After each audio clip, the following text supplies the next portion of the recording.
Hello प्यारे दोस्तों, आप सभी का दिल की गहराइयों से स्वागत है आज की नई कहानी और मेरे चैनल टॉप आइडियल स्टोरी में।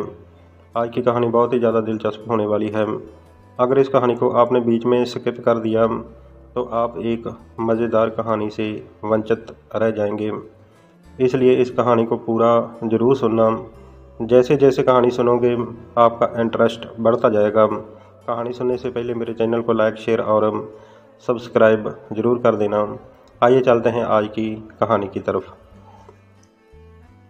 रोम देश में एक बहुत ही धर्मी राजा राज करता था।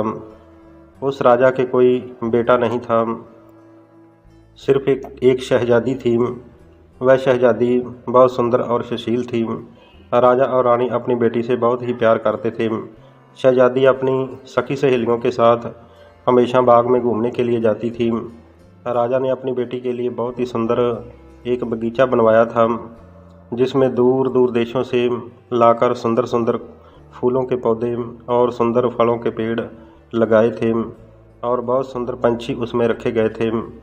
शहजादी रोज़ ही अपनी सखियों के साथ उस बाग में सैर करने के लिए जाती है। वह फूलों, पंछियों और तितलियों को देखकर बहुत खुश होती थी और खूब मस्ती करती थी। एक दिन की बात है कि शहजादी उस बाग में सैर कर रही थी तो कोकाफ देश का जिन्नों का बादशाह मर चुका था और कोकाफ के तख्त पर उसका बेटा बैठा, जो कि बहुत ही शक्तिशाली था। उसने तख्त पर बैठते ही अपनी मनमानी करनी शुरू कर दी। वह अपने हिसाब से हुकूमत करने लगा। कोकाफ के बादशाह के पास एक तख्त था जिसे 4 गुलाम जिन्न उठाकर हवा में उड़ते थे। बादशाह कोकाफ उस पर बैठकर आसमान की सैर करता था। बादशाह के मरने के बाद उसका बेटा उस तख्त पर बैठकर आसमान की सैर करता था। एक दिन कोकाफ का वो बादशाह आसमान में सैर कर रहा था तो अचानक ही उसकी नज़र बाग में सैर कर रही शहजादी के ऊपर पड़ी। तो वो अपने बगीचे में सखी सहेलियों के साथ मौज मस्ती कर रही थी। जिन्नों के बादशाह ने देखा वह शहजादी बहुत ही सुंदर है। उसने गुलाम जिन्नों को अपना तख्त बाग में उतारने को कहा। उन्होंने फौरन ही उसके तख्त को बाग में उतार दिया। जब वह तख्त बाग में उतरा तो उसे देखकर शहजादी और उसकी सखियां डर गईं और वह महल की तरफ भाग गईं, लेकिन शहजादी वहीं पर बेहोश होकर गिर पड़ी। तो जिन्नों के बादशाह ने अपने गुलाम जिन्नों को हुक्म दिया कि शहजादी को उठाकर मेरे तख्त के ऊपर बिठाओ। तो उन्होंने शहजादी को उठाकर तख्त के ऊपर लेटा दिया। बादशाह अपने गुलाम जिन्नों से कहने लगा कि तख्त को हवा में उड़ाकर मेरे देश कोकाफ में ले चलो। वह शहजादी को उड़ाकर अपने देश कोकाफ को ले गया। शहजादी की सहेलियों ने जाकर बादशाह को सारी बात बताई तो बादशाह भागकर बाग में आया। देखा तो वहाँ पर कुछ भी नहीं था। बादशाह और रानी गम के समुद्र में डूब गए। वह बहुत रोने लगे और बादशाह को समझ नहीं आ रही थी कि मैं अपनी बेटी को कैसे हासिल करूँगा। पता नहीं कौन उसे उठाकर ले गया है। तो फिर राजा ने अपने वजीरों और मंत्रियों से सलाह करके राज में ढिंढोरा पिटवा दिया कि राजा ने कहा कि मेरा कोई भी बेटा नहीं है, सिर्फ एक शहजादी थी जिसे पता नहीं कौन ले गया है। दुनिया में जो भी कोई नौजवान मेरी बेटी को ढूंढकर वापस ले आएगा, मैं शहजादी का उससे विवाह कर दूंगा और अपना ताजो तख्त उसे सौंप दूंगा। मेरे राज का वारिस वही नौजवान होगा। जब राजा ने ऐसा ऐलान किया तो दुनिया भर के कई राजकुमार ये इच्छा लेकर अपने राज से उस शहजादी को ढूंढने के लिए निकले, लेकिन कोई भी कामयाब न हो सका। राजा के इस ऐलान के बारे में एक सौदागर के बेटे को पता चला। सौदागर का वह बेटा बहुत ही बहादुर, समझदार और नेक दिल इंसान था। तो जब उसे राजा के ऐलान का पता चला तो उसने सोचा कि चलो मैं भी अपनी किस्मत को आजमा कर देखता हूँ, मैं भी शहजादी को ढूंढने के लिए निकलता हूँ। उसने अपने पिताजी से आज्ञा लेकर एक घोड़ा, तीर कमान, तलवार, ढाल और कुछ खाने पीने का सामान लेकर अपने घर से निकल पड़ा। चलते चलते उसे पूरा दिन बीत गया। तो शाम को वह एक जंगल के अंदर पहुंचा। तो उसने सोचा कि यहाँ पर मैं थोड़ी देर के लिए आराम कर लेता हूँ। वह एक बड़े से बरगद के पेड़ के नीचे लेट गया। जैसे ही वह एक बरगद के पेड़ के नीचे लेटा तो उसे नींद आ गई। अचानक ही उसे किसी पंछी की दर्द भरी आवाज़ सुनाई दी। वह जाग गया और उसने चारों तरफ देखा। उसे कुछ दिखाई नहीं दिया। फिर उसने बरगद के पेड़ के ऊपर देखा तो एक बहुत ही सुनहरी रंग की चिड़िया थी, जिसके पंख सुनहरी थे, लेकिन एक काले नाग सांप ने उसे अपने लपेटे में ले रखा था। वह सांप उसको डसने ही वाला था। सौदागर का बेटा सोचने लगा कि अब मैं उसे कैसे बचा सकता हूँ। उसने सोचा कि अगर मैं पेड़ के ऊपर चढ़कर उसको बचाऊंगा तो इतनी देर में तो ये सांप इस चिड़िया को डस लेगा। उसने दिमाग में एक तरकीब सोची। उसने घोड़े पर बंधी हुई ढाल को देखा। वह जो ढाल थी वह शीशे की तरह चमकदार थी। उसने ढाल को सांप की तरफ ज़मीन पर बिल्कुल सीधी करके रख दिया और ढाल के अंदर उस सांप का चित्र दिखने लगा। तो सांप ने सोचा कि शायद कोई दूसरा सांप आ गया है, तो इसलिए ज़ोर ज़ोर से फुंकारने लगा और ढाल की तरफ देखने लगा। जैसे ही उसने अपना मुंह ढाल की तरफ किया तो सौदागर के बेटे ने अपने कमान में तीर चढ़ाकर खींचकर तीर उस सांप की तरफ छोड़ दिया।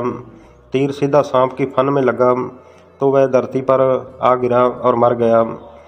जब सांप मर गया तो वह जो चिड़िया थी वह बरगद के पेड़ से नीचे उतरी और सौदागर के बेटे के सामने बैठ गई। देखते ही देखते एक बहुत ही सुंदर परी का रूप उस चिड़िया ने धारण कर लिया और ये देखकर सौदागर का बेटा चौंक गया। उसने कहा कि आप कौन हो और आप चिड़िया से एक परी कैसे बन गई हो? तो वह परी कहने लगी कि मैं परी शैतान की एक परी हूँ। आज मेरे मन में आया कि मैं अपना रूप बदल कर जंगल की सैर करूँ, तो मैं एक चिड़िया का रूप धारण कर लिया और जंगल की सैर कर रही थी कि अचानक ही इस सांप ने मुझे अपने लपेटे में ले लिया। लेकिन आपका बहुत बहुत धन्यवाद, आपने ऐन मौके पर आकर मेरी जान बचा ली। आप कौन हो और इस जंगल में क्या कर रहे हो? तो सौदागर के बेटे ने सारी बात उस परी को बताई। फिर सौदागर का बेटा कहने लगा कि क्या आप मेरी कोई मदद कर सकती हो? तो परी कहने लगी कि बताओ आप क्या चाहते हो? तो सौदागर का बेटा कहने लगा कि क्या आप मुझे जिन्नों के देश को काफ का पता बता सकती हो? मैं वहाँ कैसे पहुँच सकता हूँ? परी कहने लगी कि मैं कोकाफ का पता तो नहीं जानती हूँ, लेकिन यहाँ से पूर्व दिशा की ओर 50 मील की दूरी पर एक बौने लोगों की बस्ती है। उस बस्ती के सब आदमी हमारी सिर्फ एक उंगली जितने कद के होते हैं। कोकाफ का पता शायद उस बस्ती का बादशाह आपको बता सकता है, लेकिन ऐसे वे आपको बताएगा नहीं। इसके लिए आपको ये मैं एक आम देती हूँ। इस आम को अपने साथ ही ले जाना, क्योंकि वह बादशाह और वहाँ के लोग आम खाने के बहुत ज़्यादा शौकीन हैं। लेकिन तुम पहले कोकाफ का पता पूछकर बाद में ये आम उनको देना। तो सौदागर के बेटे ने उस परी का धन्यवाद किया। कहने लगा कि आपकी बहुत बहुत मेहरबानी, जो आप जी ने मुझे रास्ता बताया। तो जाते वक्त वो परी कहने लगी कि ये मेरा एक पंख है, इस पंख को हमेशा ही अपने पास रखना। जब भी तुम किसी मुसीबत में होगे तो इस पंख को अपने वालों के साथ रगड़ना, तो मैं तुरंत ही हाजिर हो जाऊंगी और जो भी बन सका मैं आपकी मदद करूंगी। इतना कहकर वह परी हवा में उड़ गई। सौदागर का बेटा पूर्व दिशा की तरफ रवाना हुआ और 50 मील की दूरी पर उसे एक बस्ती दिखाई दी। उस नगर के बाहर एक बरगद का बहुत बड़ा पेड़ था। उस पेड़ के नीचे बैठकर सौदागर के बेटे ने वह आम निकाला और उस आम को 4 टुकड़ों में बांट दिया। जैसे ही उस आम को काटा गया तो उसकी खुशबू उस नगर में पहुंची, तो वह जो बौने थे वह आम की खुशबू पर दौड़े आए। उनका बादशाह भी साथ ही था। कहने लगे कि तुम ये आम कहाँ से लेकर आए हो? तो सौदागर का बेटा कहने लगा कि ये आम आपको मिल सकता है, लेकिन आप लोगों को पहले मेरी मदद करनी होगी। बादशाह कहने लगा कि आप क्या चाहते हो? तो उसने कहा कि मुझे जिन्नों के देश को काफ का पता चाहिए। तो बादशाह कहने लगा कि मैं जिन्नों के देश को काफ का पता तो नहीं जानता हूँ, लेकिन मैं आपको ये बता सकता हूँ कि आपको वह पता कहाँ से मिलेगा। तो सौदागर का बेटा कहने लगा कि बताओ किसके पास है वह कोकाफ का पता। तो बनों का बादशाह कहने लगा कि इसी दिशा में आगे एक जंगल है, वो जंगल के बीचों बीच एक गुफा है। उस गुफा के अंदर एक भयानक जादूगरनी रहती है। वह बहुत ही खूंखार जादूगरनी है। जो भी इंसान उसके पास जाता है उसको तुरंत ही वह पकाकर खा जाती है, उसकी हड्डियां तक भी खा जाती है। लेकिन हर एक से वह 3 सवाल करती है। अगर वह 3 सवाल के जवाब उसे सही मिल जाएं तो वह उस इंसान को छोड़ देती है। लेकिन आज तक कोई भी इंसान उसके उन 3 सवालों के सही जवाब नहीं दे सका है और ना ही जिंदा वापस आया है। लेकिन उन 3 सवालों के सही जवाब मैं जानता हूँ। तो सौदागर का बेटा कहने लगा कि ऐ बादशाह, कृपा आप मेरे साथ चलो, मैं आपको अपने साथ लेकर जाऊंगा। वो जादूगरनी जो भी सवाल करेगी आप मुझे उसका उत्तर बता देना और मैं उसको बता दूंगा। तो बादशाह कहने लगा कि ठीक है, मैं आपके साथ चलने के लिए तैयार हूँ। सौदागर के बेटे ने उस बादशाह को अपनी जेब में डाल लिया, क्योंकि उसका कद बहुत ही छोटा था, तो 1 उंगली के बराबर। तो चलते चलते जैसे ही उस जादूगरनी के जंगल में पहुँचे तो उन्हें एक गुफा दिखाई दी। जैसे वे गुफा के सामने गए तो वह जादूगरनी अंदर से बाहर निकली। उसकी शक्ल बड़ी ही भयानक थी, लंबे लंबे दांत, लाल सुर्ख आँखें, और ज़ोर से गरज कर वह बोली कि आज तो मज़ा आ जाएगा, क्योंकि एक इंसान खुद ही मेरे पास चलकर आ गया है। मुझे बहुत भूख लगी है, आज मैं आपको गोश्त पकाकर खाऊंगी और अपनी भूख को शांत करूंगी।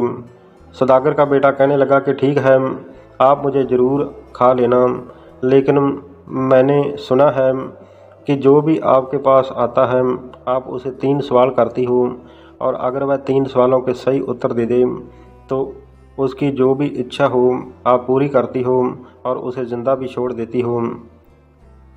जादूगरनी कहने लगी कि आपने ठीक सुना है, जो भी मेरे पास आता है मैं उसे 3 सवाल करती हूँ। अगर वह 3 सवालों के सही उत्तर दे दे तो मैं उसे ज़िंदा छोड़ देती हूँ, जो मांगे उसे दे देती हूँ। लेकिन आज तक ऐसा नहीं हुआ कि किसी ने मेरे सवालों के सही जवाब दिए हों और यहाँ से ज़िंदा बचकर गया हो। सौदागर का बेटा कहने लगा कि ऐ जादूगरनी, तुम चिंता मत करो, तुम अपने वह सवाल बताओ, मैं उनका उत्तर देने की कोशिश करूँगा। तो जादूगरनी ने अपना पहला सवाल किया कि 10 मण का एक पत्थर है, उसे फूंक से कैसे उड़ाया जा सकता है। सौदागर के बेटे ने अपनी जेब की तरफ अपना कान किया तो बौने बादशाह ने जेब के अंदर से उसे बताया कि इसे कहो कि उस पत्थर को पीसकर आटे की तरह बारीक करके उसे फूंकों से उड़ाया जा सकता है। सौदागर के बेटे ने वही उत्तर जादूगरनी को बताया कि उस पत्थर को बारीक पीसकर हम उसे फूंकों से उड़ा सकते हैं। तो जादूगरनी ने दूसरा सवाल किया कि ऐसी कौन सी दौलत है जो इंसान से कभी भी कोई छीन नहीं सकता, ना चोरी कर सकता है।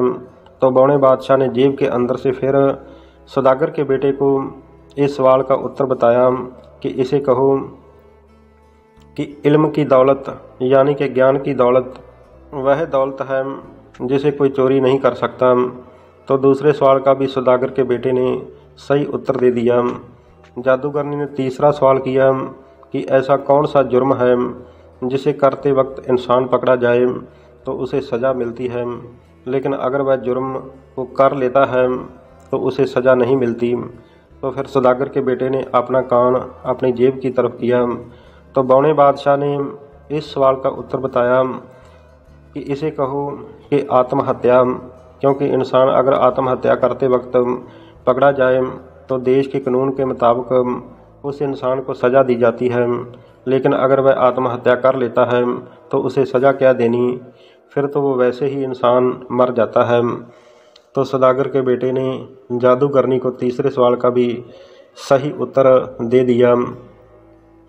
तो जादूगरनी कहने लगी कि बिल्कुल ठीक, आपने तीनों सवालों के सही जवाब दिए हैं, लेकिन आज तक ऐसा नहीं हुआ। मैं आप पर बहुत ही खुश हूँ। मांगो, क्या मांगते हो? तो सौदागर का बेटा कहने लगा कि जादूगरनी जी, मुझे कोकाफ जिन्नों के देश का पता बताओ, मैं वहाँ जाना चाहता हूँ। तो जादूगरनी ने उसे एक जादू की गुड़िया दी और वो कहने लगी कि ये जादू की गुड़िया हवा में उड़ती हुई आपके आगे आगे चलेगी। जिधर को ये गुड़िया जाएगी तो उधर को घोड़े पर इसके पीछे पीछे आप चलते जाना। आगे चलकर एक खूनी दरिया आएगा जिसमें खून बह रहा है। उस दरिया के किनारे पर एक काले रंग का महल है जिसमें कि एक खूंखार चुड़ैल रहती है। वह किसी को नहीं छोड़ती, लेकिन आपको उससे युद्ध करके उसको मारना होगा। और जैसे ही वह मरेगी तो उसके बाद दरिया के ऊपर एक पुल बन जाएगा और उस पुल को पार करते ही जिन्नों के देश कोकाफ का राज शुरू हो जाता है। लेकिन याद रखना कि उस दरिया को तैरकर पार करने की गलती मत करना, क्योंकि जैसे ही तुम उसके अंदर पैर रखोगे तो आपका शरीर पत्थर का बन जाएगा और दोबारा कभी भी इंसान की शक्ल में नहीं आ सकेगा। तो सौदागर के बेटे ने जादूगरनी का धन्यवाद किया और जादूगरनी ने उसे जो जादू की गुड़िया दी थी उसे हवा में छोड़ दिया। वो उड़ते हुए आगे आगे जा रही थी और सौदागर का बेटा उसके पीछे जा रहा था। चलते चलते खूनी दरिया के पास पहुंच गए। वहां पर पहुंचकर उन्होंने देखा कि एक काले रंग का महल है।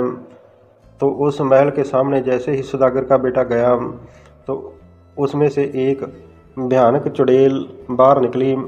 उसे देखकर वह बौना बादशाह जो सौदागर के बेटे की जेब में बैठा हुआ था वह डर गया और सौदागर के बेटे से कहने लगा कि आज हम दोनों जिंदा नहीं बचेंगे। सौदागर का बेटा कहने लगा कि डरो मत, मैं सब संभाल लूँगा।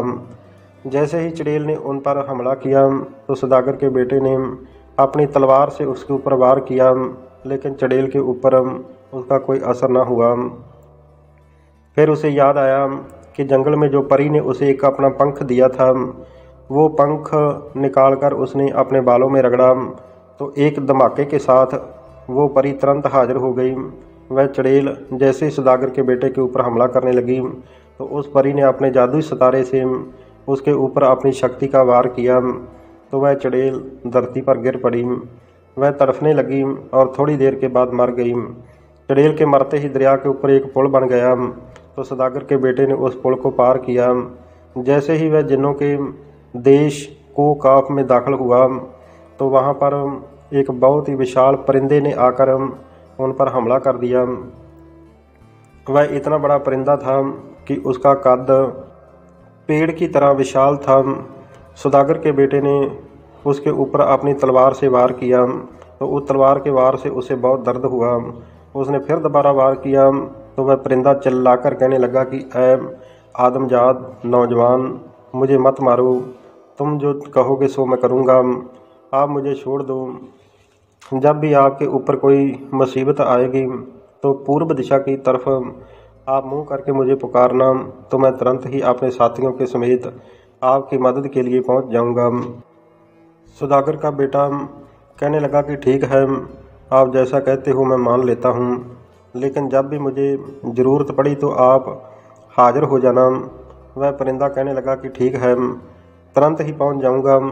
तो सौदागर का बेटा जैसे ही आगे बढ़ा, उधर जब से जिन्नों का बादशाह शहजादी को उठाकर लाया था तो उसने उसे एक सोने के पिंजरे के अंदर बंद करके रखा हुआ था, लेकिन अभी उसके साथ शादी नहीं की थी, क्योंकि शहजादी ने 1 महीने की मोहलत उससे मांगी थी कि अगर 1 महीने तक कोई मुझे आपसे छुड़ा कर ले गया तो ठीक है, नहीं तो उसके बाद मैं खुद आपसे शादी कर लूँगी। अब 1 महीना पूरा होने को 3 दिन बाकी थे। 3 रातों और 3 दिनों के सफ़र के बाद वो सौदागर का बेटा बादशाह कोकाफ के महल के पास पहुंच गया। जैसे ही सौदागर का बेटा जिन्नों के बादशाह के महल के पास गया तो बादशाह कोकाफ उसके सामने आ गया। उसका कद बहुत बड़ा था, जैसे एक पहाड़ हो। वो कहने लगा कि ऐ आदमजाद तुम कौन हो और यहाँ पर क्या कर रहे हो? सौदागर के बेटे ने कहा कि मैं शहजादी को छुड़ाने के लिए आया हूँ। जिन्नों का बादशाह ज़ोर ज़ोर से हंसने लगा और कहने लगा कि आपकी मौत आपको खींचकर यहाँ पर ले आई है।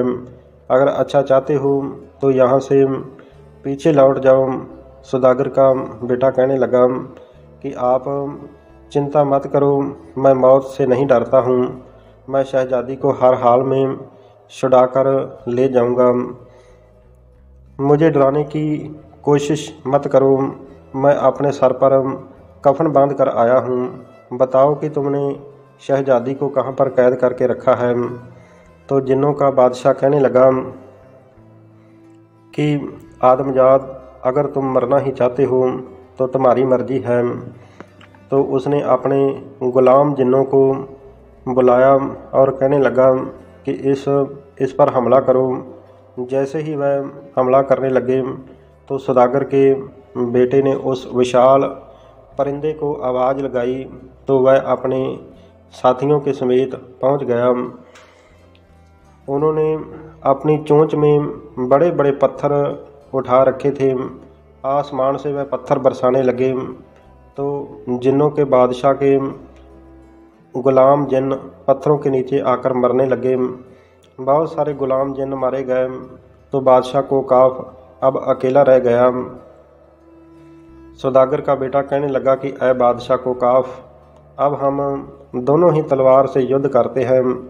जो जीत गया शहजादी उसकी हो जाएगी। अब जिन्नों का बादशाह सौदागर के बेटे पर वार से वार करने लगा। दोनों बहुत देर तक युद्ध करते रहे और हार जीत का फैसला नहीं हो रहा था। बहुत ही दाव पेच चले, लेकिन जिन्नों का बादशाह हारने वाला नहीं था और ना ही सौदागर का बेटा। जब हार जीत नहीं हो रही थी तो सौदागर के बेटे की जेब में बैठा हुआ बौनों का बादशाह, उसने जादूगरनी की उस गुड़िया को हवा में छोड़ दिया और गुड़िया सीधी जिन्नों के बादशाह के मुंह से जाकर टकराई और काला धुआं उससे निकला। एक धमाका हुआ और जिन्नों का बादशाह बेहोश हो गया। जैसे ही बादशाह को काफ बेहोश हुआ तो सौदागर के बेटे ने एक झटके में उसकी गर्दन काट दी और बादशाह को काफ मारा गया।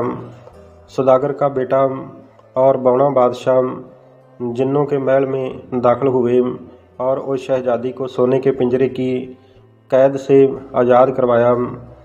तो उसके बाद शहजादी, सौदागर का बेटा और बौना बादशाह रूम देश के सफ़र पर चल पड़े।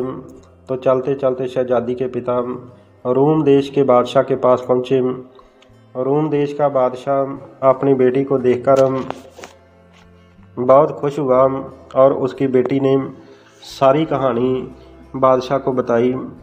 शहजादी से सारी कहानी सुनकर बादशाह बहुत खुश हुआ और सौदागर के बेटे का शहजादी के साथ विवाह कर दिया और अपना ताजो तख्त भी सौदागर के बेटे को दे दिया। तो सौदागर का बेटा बहुत सालों तक रूम देश के ऊपर हुकूमत करता रहा। वह एक नेक दिल इंसान था। उसके राज में प्रजा बहुत सुखी थी। तो इस तरह से खुशी खुशी रूम देश पर हुकूमत करने लगा। तो प्यारे दोस्तों, ये थी आज की एक दिलचस्प कहानी। इस कहानी से हमें सीख मिलती है कि इंसान के ऊपर अगर कोई मुसीबत आ जाती है तो उसका हौसले के साथ मुकाबला किया जा सकता है। अगर इंसान हौसला ही छोड़ दे तो हिम्मत भी ख़त्म हो जाती है। अगर हिम्मत ख़त्म हो जाए तो मुसीबत के हल के सारे ही रास्ते बंद हो जाते हैं। इसलिए हमें कभी भी उम्मीद और हौसला नहीं छोड़ना चाहिए। अगर इस कहानी से आपको कुछ सीखने को मिला हो तो कृपया मेरे चैनल टॉप आइडियल स्टोरी को सब्सक्राइब ज़रूर कर देना। आप सभी का बहुत बहुत धन्यवाद। हमेशा अच्छा करो, अच्छा सोचो और खुश रहो। वंदे मातरम। जय भारत।